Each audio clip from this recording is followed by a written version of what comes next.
Hey, FemFreak Radio listeners. It's summertime, and up here in the Northern Hemisphere, things are pretty hot. Why not soothe your weary minds by dipping into the Patreon community, where all the cool FemFreakers hang out?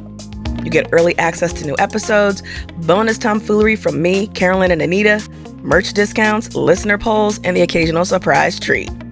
You'll also get the chance to pat yourself on the back for supporting feminist pop culture analysis. If you want to be part of transforming the entertainment landscape, then support like yours is crucial to making sure that progressive voices are heard and challenging criticism finds a platform. Head on over to patreon.com/femfreak and sign up at any level to show your commitment to being critical of the media you love. Just get used to it, kid. It's the same as shooting paper targets or whatever. Like, there's something kind of inherently dehumanizing about what the FBI does.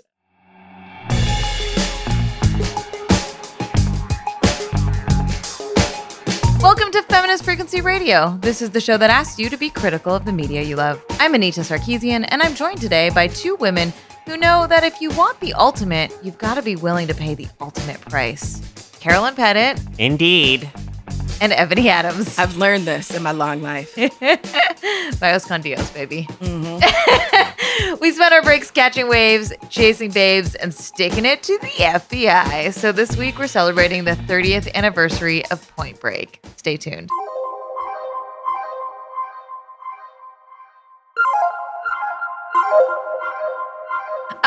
I watched Dirty Dancing last night. Was that the wrong movie? We were not supposed to talk about Dirty Dancing today? Listen, I bet you could fake it. Yeah, you know how many times I've seen Point Break?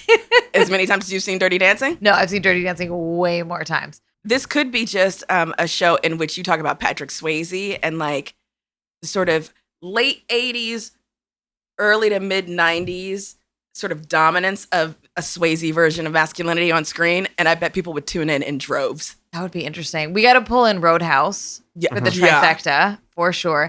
I'm not a fan of Ghost, though, but that's an important part of the Swayze late 80s, early 90s. But that movie sucks a lot. I cannot wait to check the Discord and hear people. I bet you I've seen that movie more recently than the both of you. I guarantee you have. I'm sure you have. Not good. It aged so badly. Not surprised.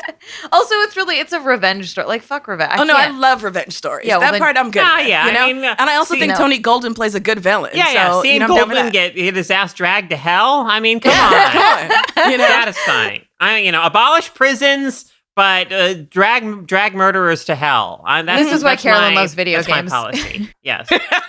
I would like one of you to ask me why I saw Dirty Dancing last night. Is this a question that needs to be asked? Yes. Anita, why did you watch Dirty Dancing last night? Because it was screening at the Hollywood Forever Cemetery live with hundreds of people. And, okay, let me tell you, I've seen Dirty Dancing so many fucking times. I actually have watched it twice this week now. And, I have never seen it in a cemetery with hundreds of other people, with fireworks going off the entire time because it was 4th of July last night. And so obviously fireworks were happening all over Hollywood. And also, I did not know how much I needed to be around a screening of this where there was audience participation. Were people getting up and dancing and stuff? No, but they were definitely like wooing and like booing and shit. It was and you were great. Like, these are my people. But I will say though, because it was 4th of July, they did nothing patriotic. There was nothing American about anything, which was a great way to celebrate this shitty holiday. But they did do a fireworks show. So it was really cute because when they did the lift at the end, spoilers. Oh my gosh, Carol. When they did the lift at the end, they shot one firework up for the like going up to the lift. It was really cute. And then at the end of the show, they did a fireworks show to the closing credits song. Yeah. And then they played Whitney Houston and everybody got up and danced to the fireworks and Whitney Houston. It was pretty. And then they played George Michael. It was just, it just made my heart soar. Yeah. Our icons who have gone, ahead of us. Patrick Swayze, Whitney Houston. All of them. George Michael. Yeah.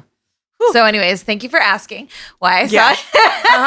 No, but it I was sounds sitting like there a good being time. like, I didn't rewatch Point Break, which I'm supposed to talk about, but definitely rewatched this one. It was a unique situation. Yeah. No, that sounds dope. Speaking of fireworks, y'all, what the fuck? Okay? So my neighborhood, people were firing off big ass fireworks just on the street.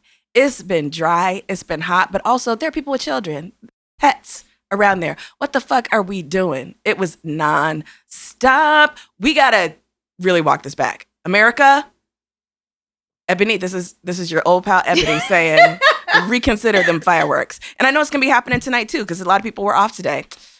So here's the thing. Nobody should be lighting fireworks in California. Like, we are at such a critical, terrifying, like, fire moment. Those are not words that make sense, but you know what I mean. And so it's kind of terrifying, right? Like, I just think it's super unsafe and irresponsible. But, like, separate safety for a minute. How fucking cool is it to, like, explode shit? I just think that's, like, I love fireworks so much. No, listen, when I was a kid, we used to get, like, sparklers and stuff. And, yeah, that's good of me. Like, just light a sparkler. But okay, first of all, why are people lighting fireworks during the day when it's daylight? It's been all weekend. Everyone else in America, are you in other places in the country? Is there fireworks happening all weekend for you too? At least if my Twitter feed is any indication, then yes. Oh yeah, because it's been like a solid week of fireworks happening constantly. Do other countries have this relationship to fireworks? I'm curious. Right in. You mean just like man on the street, throwing off fireworks? I mean, I would assume that the birthplace of fireworks probably has like a pretty, I was in Paris once for New Year's Eve. Humble brag. Yeah, well, it wasn't. It was not an exciting experience. But anyways, I happened to be near the Eiffel Tower like a fucking moron, and I don't remember why. I think it was an accident. And it was absolutely terrifying because people had to abandon their cars because there were so many bodies in the street that they couldn't drive anymore. And then there's like carts selling champagne. So people are like popping champagne all over the street. And then there are people lighting fireworks in the middle of all of that. It sounds like hell. It was quite terrifying. Yeah. Whew. Anywho, let's talk about robbing banks. I'm into it. So I've been thinking about this for a while. And I went back and forth over you and Caro and me and who we would be in this movie. And, whether you're Johnny Utah, Anita, or whether you're Bodhi. Do not make me the cop. Ultimately, the only thing I was sure of was that I'm Angelo Pappas. I'm Gary Busey's character. Totally That's the only thing I'm certain of. Anyway. I aspire to be Bodhi. I just don't think I'm that cool. All right, we'll come back. I have my moments. We'll circle back to this in the bonus. And please, everyone, Discord, tweet at us. Tell us who you think we would be in this Carolyn movie. be Keanu? See, I thought about that, but, I feel like there's too much coppiness about Keanu that I didn't. Oh, no, I mean, can we, I think Johnny Utah's arc in this film is super interesting and worth talking about. Carolyn wants us to read the intro. Have we begun our official? No, we haven't. Okay, let's come back to it. Okay, folks, we're going back to it. So, released 30 years ago this year, Kathryn Bigelow's Point Break still stands as a high watermark. I said no pun intended in the script, but I firmly did mean that pun of 90s action cinema. Patrick Swayze and Keanu Reeves are at their sun-kissed peak as Bodhi and Johnny Utah. Rivals, compadres, bros. On one level, the film is successful, but an ultimately standard cops and robbers story, a high-stakes game of cat and mouse between the FBI and a chill crew of bank robbers. But on a deeper, more satisfying level, it's a meditation on male intimacy, living in the moment and finding your spiritual center. Point Break is 2 hours worth of gorgeous action cinematography, incredible one-liners, and the best buddy love story since Top Gun. It's a film in which surfers with mullets rob banks in between spouting Zen koans, and it would have been so easy to veer into cynicism and parody. But fortunately, Point Break arrived on screens before sincerity in media became a dirty word, and before irony flattened all emotional moments into self-aware smirks. It's a film that takes its anti-hero seriously, and that makes for a wild ride. Anita, I had never seen this movie before we decided to talk about it. Yeah. Oh, that's why you wanted to talk about it. Carolyn, you've seen this, and the right? fact that it's, it's a 30-year anniversary, but it's one of those things that had been so omnipresent for a while that I almost felt as if I had seen it. It's one of those kind of movies, right? But I had never sat down and watched the whole thing through. And so we decided to talk about it on this podcast. Oh, I love that. So very happy for myself. So it's so interesting. Carolyn, you've seen it, yeah? Yeah, I had, but I definitely appreciated things about it this time that I maybe hadn't, appreciated before. So it is so, and this happens to us a lot on this podcast, right? Where like especially for me, there's lots of old movies that I haven't seen before and like, but you know about them. And it's really interesting to revisit, like as someone new to a film when it's been in the zeitgeist for so long. Like, I think there's something interesting about like the firsts in this film or the ways that it really cemented a type of action buddy movie that like we kind of take for granted now. It can be hard to go back and see it with fresh eyes. Oh, you know? Definitely. This is one of those films that has been so influential that it was hard to come to it with those fresh eyes and not see it in terms of everything that's come after it, right? And it's like, the past is a different country, right? They do things differently there. And so I had to constantly sort of reset my expectations for the film. Luckily, it wasn't as if I was resetting it to sort of like, give the film a pass in any way, because I don't think it needs it. I actually think this is a very good movie. And I mean, Kathryn Bigelow did the damn thing. Like, the woman knows how to direct an action flick. Yeah, and I mean, for all that we can say about this film's influence, and not to deny that, it certainly is a very significant and influential film, but I also feel like it still stands above most of its like imitators in a lot of ways. I mean, I think Kathryn Bigelow's direction is so beautiful. It's so beautiful, just visually, and visceral. I mean, there's an immediacy to it, and I think the intimacy of that relationship between Bodhi and Johnny Utah. I mean, obviously that there's a thing in action cinema that's kind of done to death of like, I think John Woo's film The Killer is a really good example of this too, but it's, just to name one example of like the cop and the villain are kind of like two sides of the same coin, or there's some thread that kind of pulls them together, or like that relationship is clearly the core relationship of the film, and that tension is the core tension of the film. But despite that being a fairly commonplace kind of trope or motif in action cinema, that there's a soulfulness to both, I would say, Reeves and Swayze in this film, and that makes this particular example of that dynamic feel still very, very just compelling and fascinating. Yeah, and I think one of the things that was so delightful is the way in which they embrace the delight they each take in each other, the way that they're sort of surprised by each other, just really gleeful about the things that they witness each other doing. And, as I said in the intro, it is utterly sincere. Those are authentic reactions. And there's none of that sort of like pushing away that a lot of contemporary media does with scenes of like male friendship, where there's that constant like, I love you, bro, but I'm not going to kiss you, like that sort of just like that undercurrent of like reassuring, both them and the audience that like, this is an appropriate level of intimacy to have. These two sort of, embrace and go deep very quickly. Yeah. Well, I think that's so related. And Carolyn, actually, I'm just going to throw this to you since you brought it up, but it's something I like about the movie as well is Utah's character progression. Yeah. I mean, I guess the only thing, I almost wish there was a little more of the evolution, I think, in the middle of the film, because I feel like we see him, the first scene we see him in, he makes this impression. He's in like shirt sleeves and a tie, and he makes this impression as a very kind of gung-ho, like dogged, he wants to like get the big scores and he wants to like prove himself as like a young, fresh-faced agent.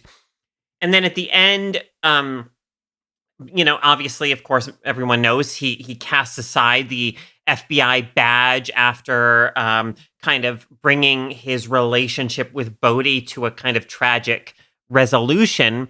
And I feel like he's come to, at that point, see the FBI as sort of not, no longer a thing that he can fully commit to and be invested in. And I think there are reasons for that maybe we see throughout the film, both the kind of the fact that they are this tool of the state that crushes people who maybe just want to live a little more freely in the world. I mean, okay, maybe I'm giving it. That's a little left reading, Caro. Okay, but I mean, Okay, go. well, I mean, I agree, but I agree that I'm giving the film too much credit, but I also feel like one of the big faults of the film is that it doesn't just commit to that as much as I feel like it should, because it does the thing that so many of these films do, where it takes a villain who you might think has like a really kind of a point, or like, is like not that bad, or like is living in a way that should be kind of acceptable, and then of course has him do the things that make you go, oh, well, now we can't, he has to put the woman in peril. He has to like get violent at, or like take stupid risks at the one bank job. And so where it like deliberately sours you on him. And it's like, if only the film hadn't kind of made those concessions to the typical formulaic thing of of of course he's the bad guy, so we have to like see him as the bad guy. But I nonetheless think that there is a shift that happens in Utah, where obviously the pursuit of that Nazi gang, Tom Sizemore shows up to reveal that, like, whoops, you done fucked up. The FBI is this like this organization that has a really poor internal communication, and you couldn't even fucking check to make sure that these guys might actually be the ex-presidents. But primarily I think it's Bodhi's influence that brings Johnny Utah to that place where ultimately he throws away the badge. And I just wish we had seen a little more of him kind of going through like sort of struggling with his shifting principles or belief system, or like his inability to be committed to the FBI, because I feel like they're Well, yeah.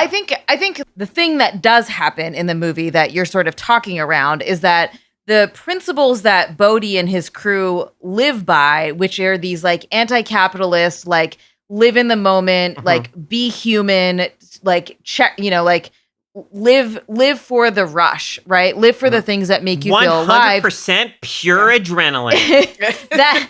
That's what sucks Utah in, right?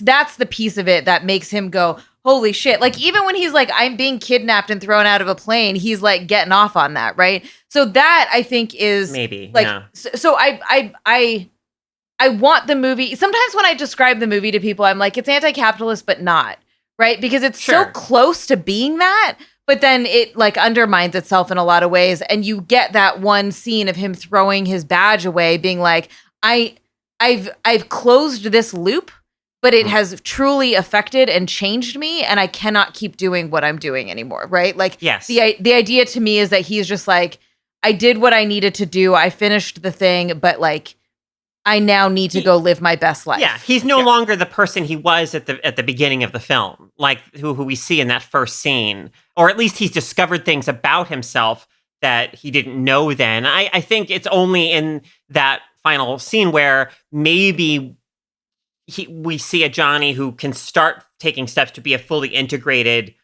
person. Like, there's a really revealing and interesting line to me in the middle of the film with Tyler, played by Lori Petty, where Lori Petty, where sorry, I just tank girl. What's up? Yeah, where he says something like, "Why can't I ever just say what I mean?" And it feels like this kind of like this little indication that he is not fully like one with himself, and it's true that obviously as the FBI, as an undercover FBI agent, he is being duplicitous. He is playing a part.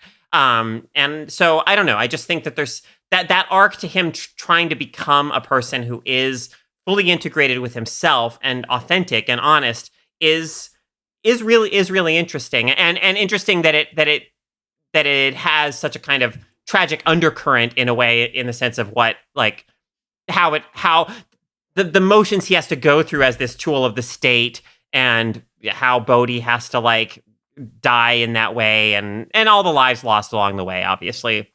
I want to talk about Lori Petty, because she is so interesting. Yeah. As an actor, but also as a character in this movie.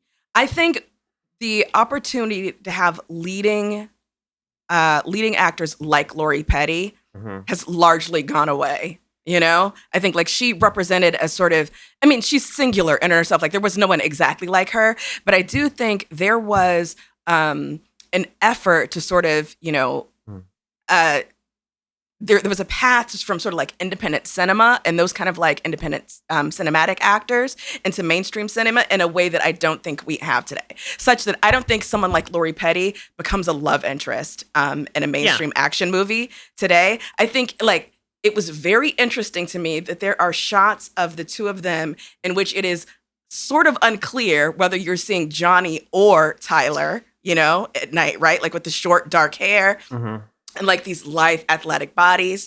The fact that she never, there's a couple of scenes where she's wearing like a really sexy, cool, like nightclubby dress. But for the most part, not much is made of the fact, another movie would have made her like sort of hyper feminine in a way, or like acceptably tomboyish. But this film never offers us that. In fact, there is very little of this sort of like traditional sort of like female placeholder love interest about their relationship in this movie, which I found so interesting. And I think is part of the like initial sign that Johnny Utah is perhaps not like the all-American college football hero, buttoned up 1950s G-man version of masculinity that he would need to be to succeed in the FBI or the DEA or law enforcement at large.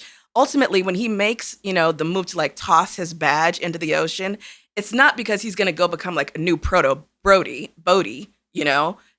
It's that he is going to find or has found a version of masculinity that works for him, which was Bodhi's message sort of all along, right? Like, it's not about doing me, but it's about doing you.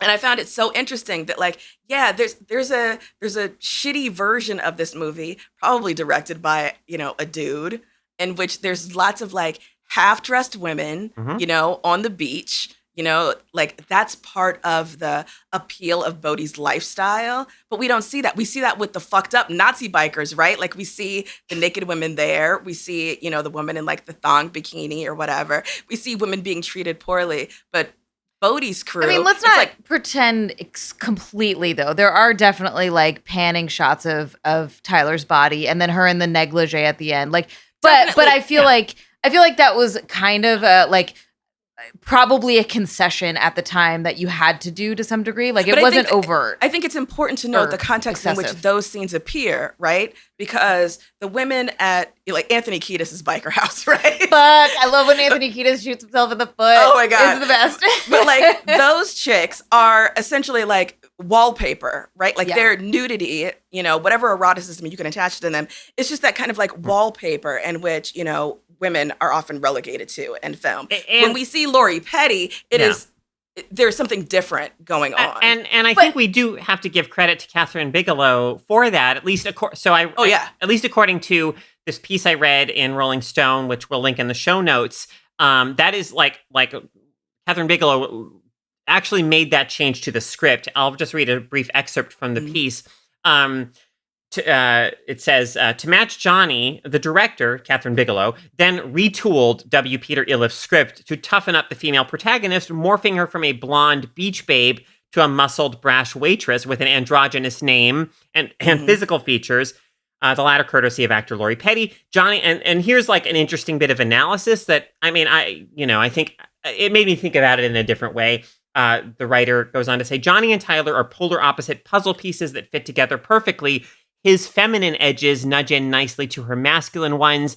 In nearly every scene they share, they are portrayed by the camera as equals. I also could not stop thinking when in seeing Tyler in this film about Trinity in The Matrix and how in our episode on The Matrix, I talked about seeing that film at the Alamo Drafthouse and a lecturer, it was a queer, screening, and the lecturer talking about Trinity as a quote unquote like kind of gender swap for Neo, and like I see a little of that too here too with Keanu, and it's interesting that it's again Keanu cast against this female actor who is in some ways a kind of interesting and somewhat androgynous like mirror image to him.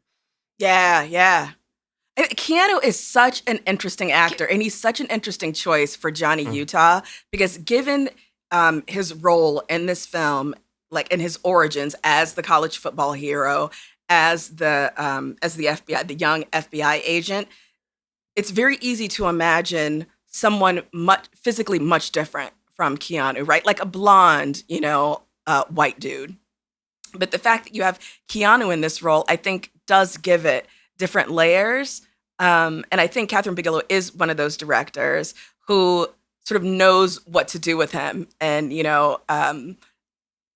can help him sort of sculpt a performance to add more weight to it that perhaps we're not expecting. And I think like the film plays with an expectation of a Keanu role, right? When there's a line where he talks about like, so what do? I just, act stoned and say whoa or whatever, So like he's always had an awareness of, audiences' underestimation of his talents. And I think it takes a director of, skill level like Kathryn Bigelow to be like, no, it is sort of your ambiguity that is so crucial to understanding Johnny Utah. I'm going to get fired from this podcast. Okay. But sorry, Keanu sucks. Yeah, no. Will you come to me on the day of my daughter's wedding? But he's a very special kind of performer, and like directors love it and people love it and they work with it. I struggle a little bit with I love the casting. I love this movie. I don't think it should be different. I do struggle a little bit with did Kathryn Bigelow know that she was making kind of an ironic movie, or was it made sincerely?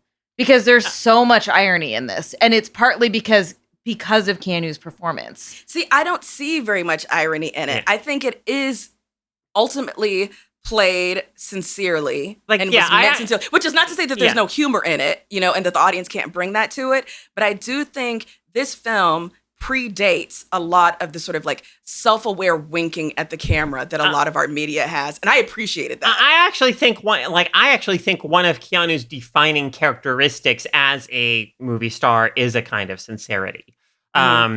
That's what I see in him. I'm gonna get so fired from the internet if I keep talking about this. I'm coming back to this house with Angelica Bastian, and we're gonna beat your ass. Whatever. I respect people liking him. I don't get it.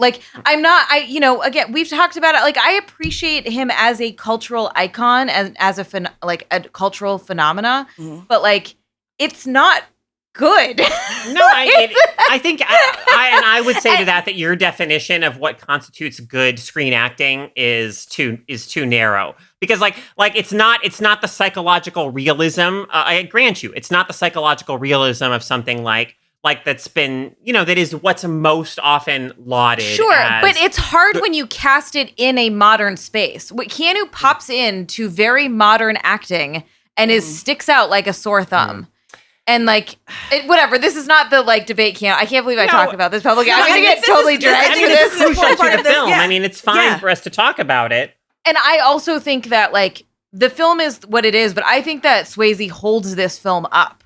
I think that he singularly holds this film up. You totally get why Johnny Utah's so okay, good. At least there's that. I was waiting for y'all to be but I think it's. I mean, I don't think it works. I think they're both essential in their own ways. They're wonderful together, right? Yeah. That dynamic is. But to me, it reads as so campy. The film reads as so campy. I mean, I don't see that. I do love Bodhi's. I love Bodhi's, and I think only Swayze. There's something about Swayze's star power and his uniqueness as a movie star, and his kind of gentle, masculinity that makes him so magnetic. I love the moment. It's a kind of throwaway moment. So there's a moment where Johnny Utah is getting the whatever they're called, but the Nazi drug dealer gang is giving him shit and it may be about to attack him. I think it's them. And Bodhi just comes along and is like, let him go. And they do. And Bodhi just gives us this very sincere thank you. And it's this new agey, I don't know, but he means it. It's a real moment. It's a real moment of you were just going to fuck up this guy I'm trying to protect. And because I asked you nicely, You didn't. Thank you, man. Thank you. And, you know, and I think to me, it's so revealing about Bodhi's, like, the kind of person, if society didn't kind of, you know, require them to amass money and to do all this shit, that maybe there could have been a world in which the people who make up the ex-presidents could have lived just a pretty decent life, you know, doing what they love and not like dragging people into their violent web of crime. I don't know, but I like to think that maybe that would have been possible. Yeah, just, you know, campfires on the beach. Yeah. Games of like pickup football. I mean, they were like this buying movie expensive is cars and so stuff. romantic. Like it's I deeply romanticize their life, you know, like just surfing and like hanging out and being cool and and you know what? Bodhi's right. The money at the banks is insured, man. You know, like there's no losers here. Yeah. I love that he says too, I think it's him as Reagan who says at one point, like, we've been screwing you for years already or something like that. It's so good. I loved that their please. criminality was like it's subtle, right? Like and again, I'm trying not to left read this because I love this movie, but the criminality is so rooted in a political understanding and awareness. It's not just like, you know, like Bonnie and Clyde. I just watched Bonnie and Clyde. It's not just like going and like robbing banks and shit to like get rich and to be rebellious or whatever. And not that they're doing whatever, but it's like, I like that it's rooted in some politics. Yeah. Even if it's minor. I think, you know, I do think to go the Gary Busey character, because I want because I want to see this film as two meatballs sandwiches. At 10:30 in the morning. Whoa, dude, that's definitely me. Hey Johnny, two sandwiches. I mean, he's such a again, he's like so every role in this film, I cannot imagine another actor in that role. Yeah. And boy, does Gary Busey take the cake. It's the most Buseyest of all for any performance that ever Busey'd. But like, because I want to because I want to sort of see this film as a critique of like law enforcement systems and the FBI, you know, and I'm giving myself the freedom to do that because I think it complicates like the film in interesting ways rather than just seeing it as, you know, like I think culturally it functions as a standard cop story, right? I'm not saying that audiences were coming out of this film being like, yeah, the FBI sucks, like law enforcement sucks, but you know, I mean, for my experience of the film, the Gary Busey character I think is interesting in the way that he kind of represents maybe the dehumanizing aspects of the FBI, like after the raid on the you know, the Anthony Kiedis gang, like he says to Johnny Utah something like, "It's been paper targets until today, huh? It's no different, Johnny, just a little more to clean up." But then we know that to Johnny, and hopefully to us as viewers, it is different, right? And that like that's such bullshit to you know just a bullshit and horrible view of human life to say, you know, just get used to it, kid. It's the same as shooting paper targets or whatever. Like there's something kind of inherently dehumanizing about what the FBI does, at least as viewed, you know, what we see them doing in this film. Speaking of the casting for this film and not being able to see other people in those roles, John C. McGinley as Agent Harp is so hilarious from the very beginning when, you know, he's walking Keanu through the station. He's like, you know, I want to make sure that, you know, you're clean, you know, that your body is, you know, fit and ready to go. And so you're expecting him to be like, we're chasing the worst of the worst. You're going to be, you know, jumping out of a lot of planes. It's like, you know, SEAL Team 6 or something. It's like they're catching bank robbers. And he straight up says after that, like, a lot of what we do is crunching data, crunching numbers. But just the rigid sort of cage, again, of the version of masculinity that is so crucial to the operation of his system, I think is its own caricature in this movie. And it's one of the few places where I think like the film does sort of, you know, open itself up to have audience like really laugh at someone. But I think, you know, in those instances, it's so deliberate because he's such a ludicrous fucking windbag, you know? And everyone in that situation, except for Gary Busey's character, who I would argue his role could have been played by Nick Nolte, would have been just as amazing, but in a different way. But yes, absolutely, I agree.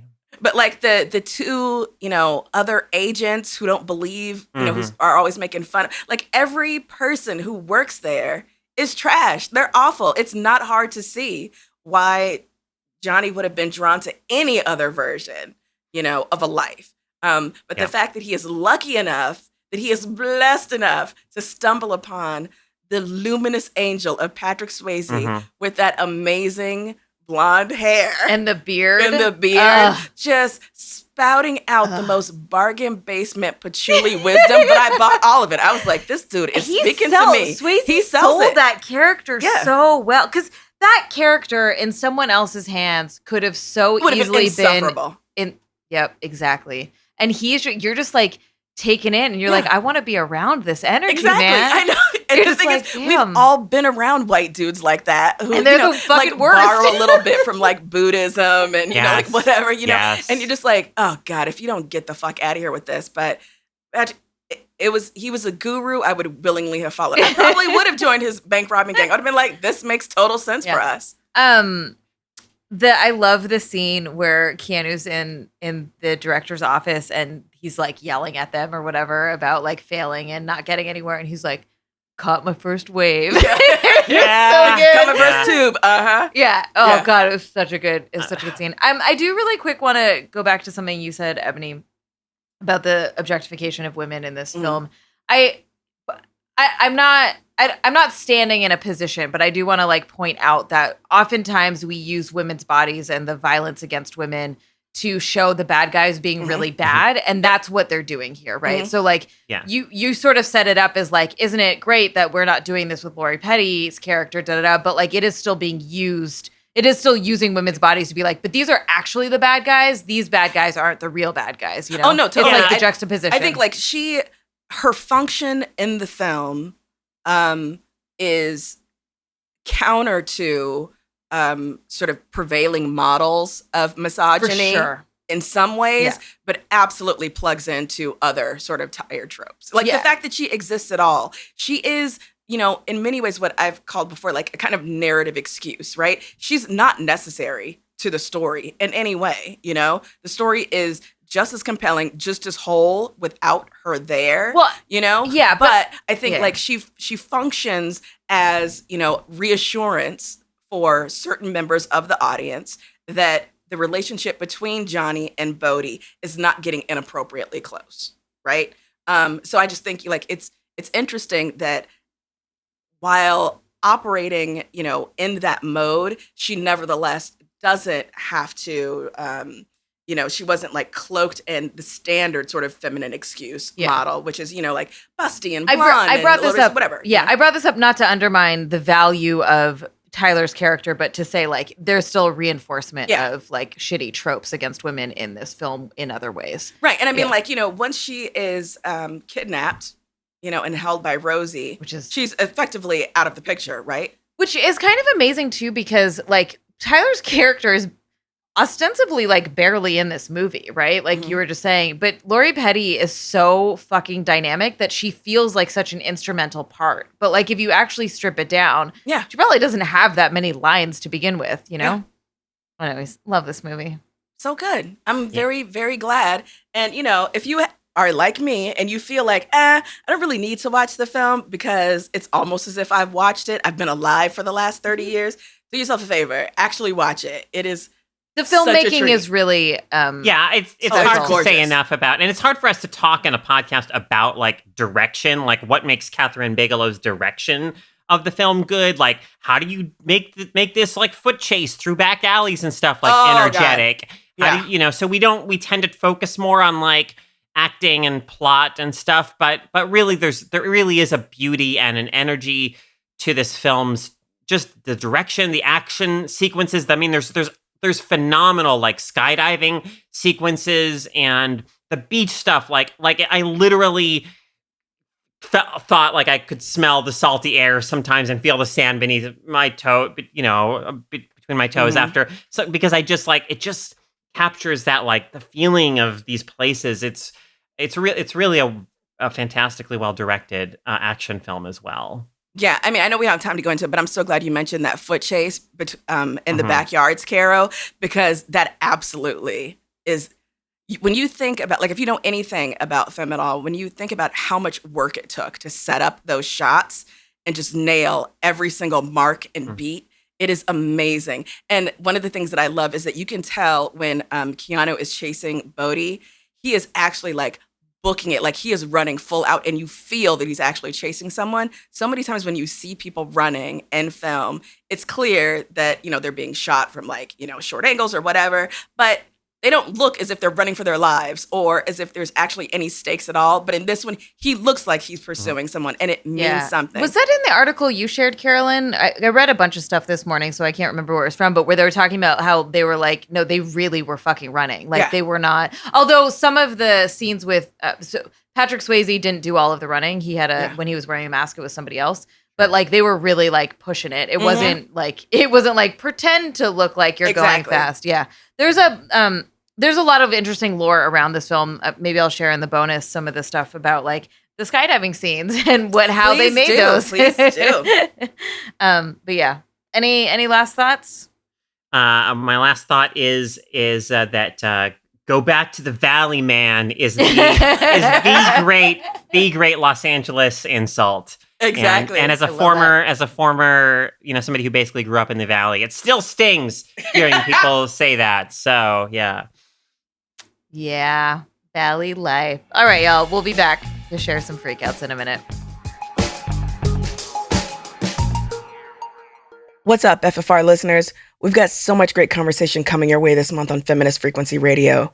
Why not sign up to get early access and bonus episodes? Oh, and help us keep making the show? Head on over to patreon.com/femfreak today and sign up. What's your freak out? Now it's time to talk about what's been thrilling us, moving us, upsetting us, or infuriating us this past week.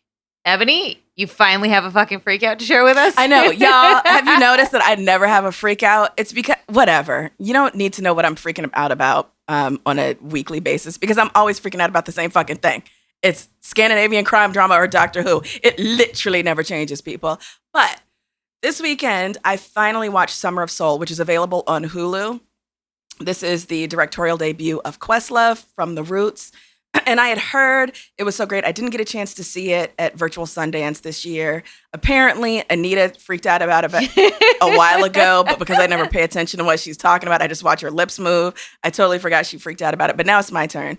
Y'all, this is so good. The fact that this footage was just in a basement somewhere for 50 years. Infuriating. You should tell people what it is first. Yes, but it's just so...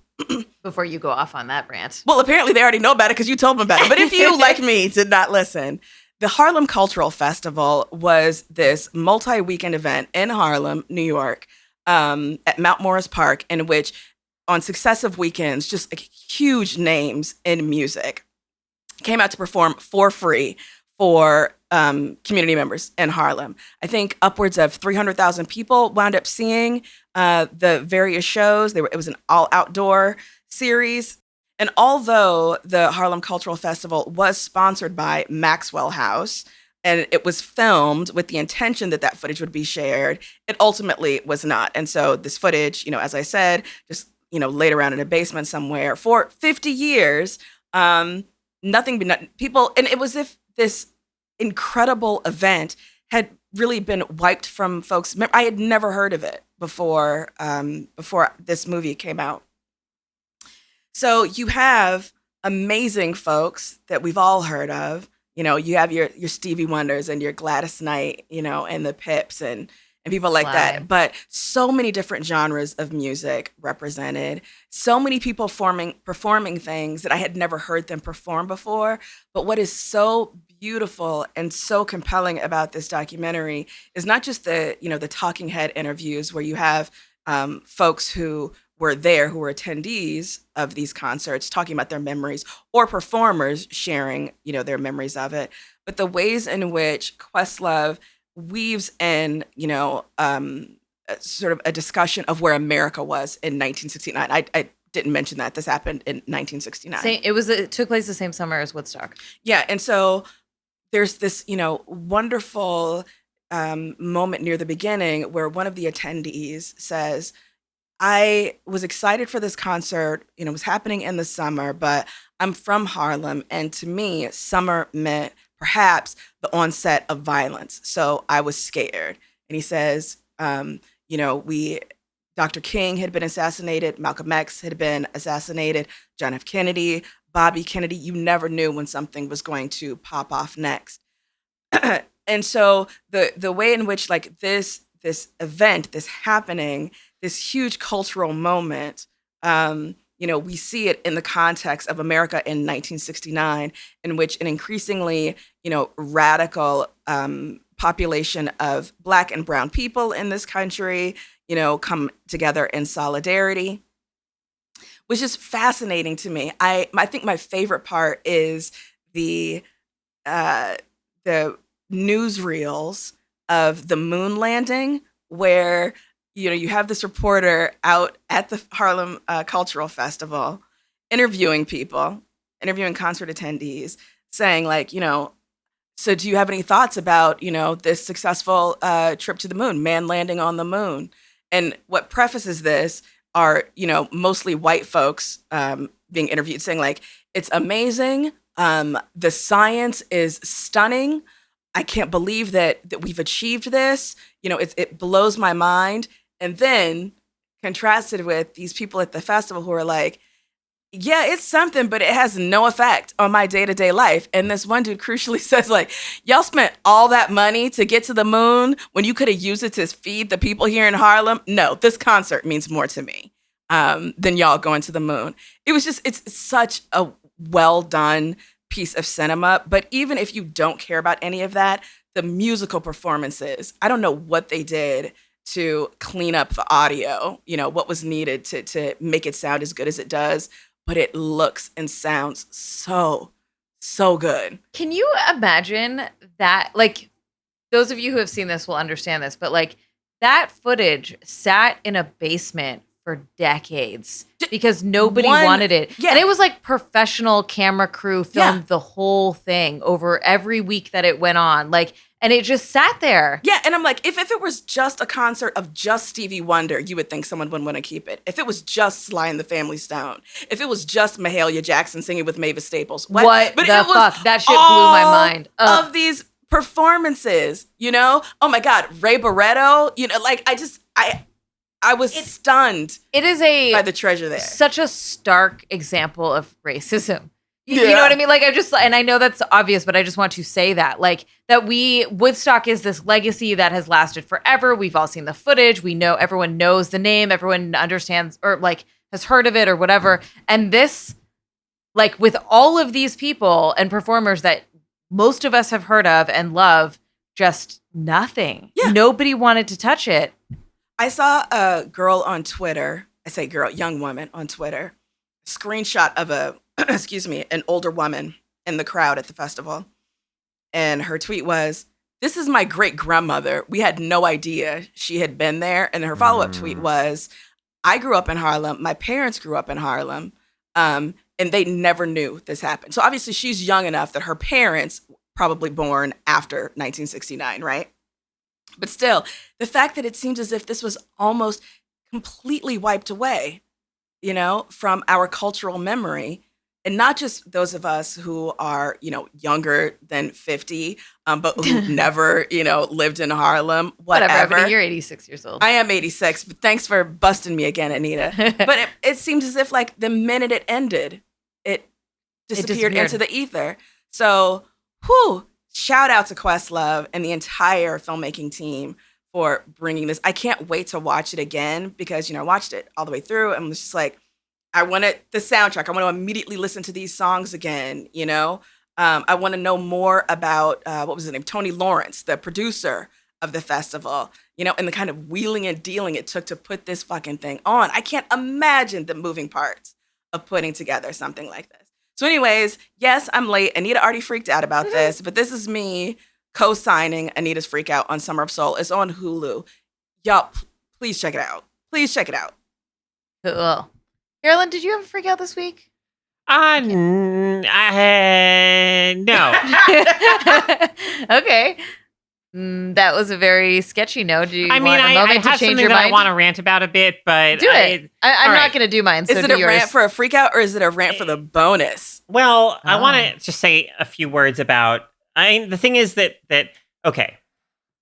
I was pained recently by a blog post that got a great deal of attention by the great writer Chimamanda Ngozi Adichie, and this was a blog post, that got a great deal of attention and even kind of celebration when it was first published, because there are things when taken out of context, one might see some kind of righteous wisdom in. She rails against a kind of like orthodoxy of opinion, seemingly, where that sort of thing, and but really the what her blog post is really about. And I encourage people to this is a bigger topic than I haven't really done I've read about it, but I didn't really prepare remarks on it for this freak out, and I feel like it deserves to be talked about seriously and intelligently. So I guess I would encourage folks to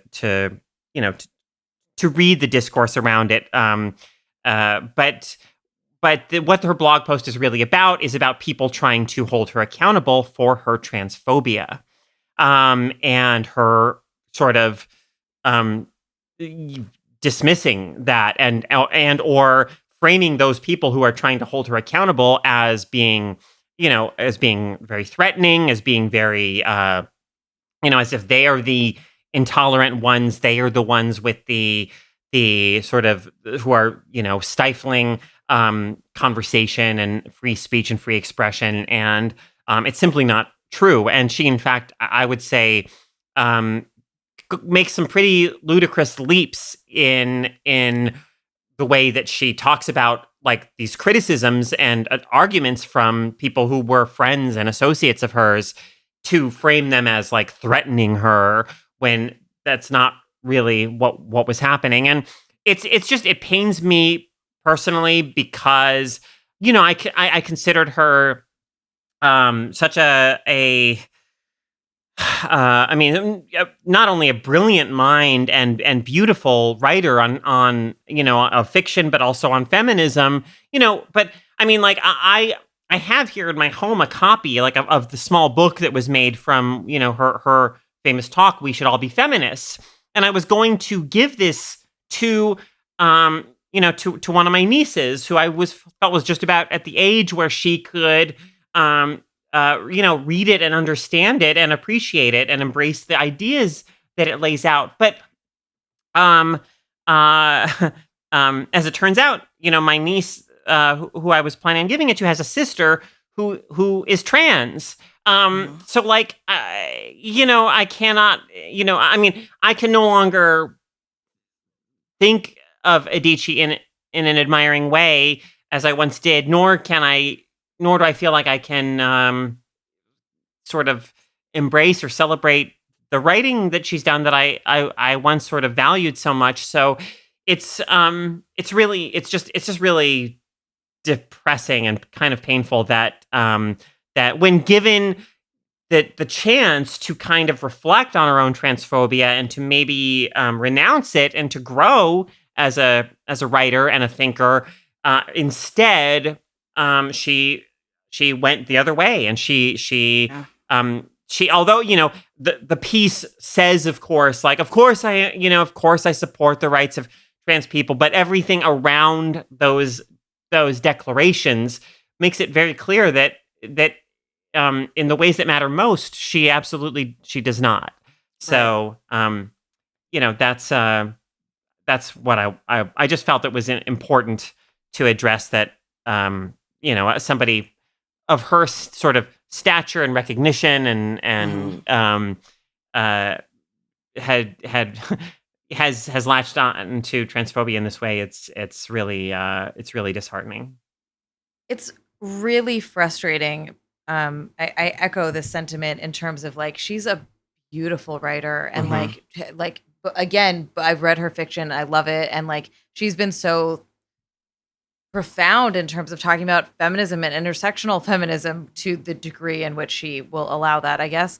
And I think about this where like there are feminist texts that are foundational and like canonical at this point, and then the authors become shitty in one way or another. And then what do you do with those texts? Yes. Right? Yes. Like, is it, I struggle a lot with that. Like someone else, Carolyn, I've heard that exact thing where it was like, oh, I wanted to give this book to a young person in my life, but now I don't think I should.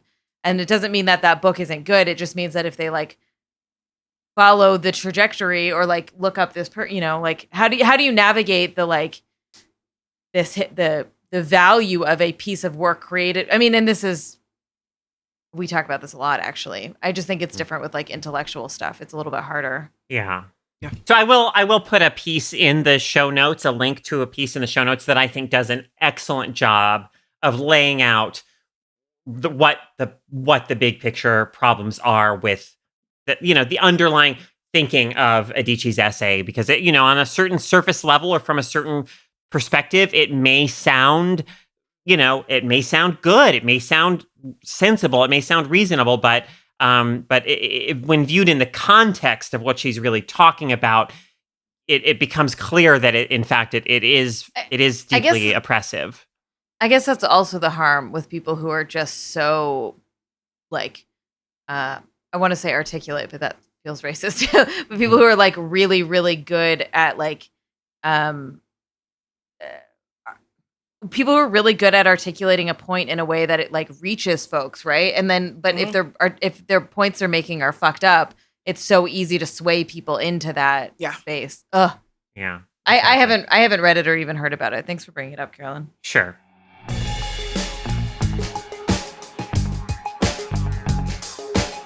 All right. Well, thanks so much, everyone, for listening to Feminist Frequency Radio.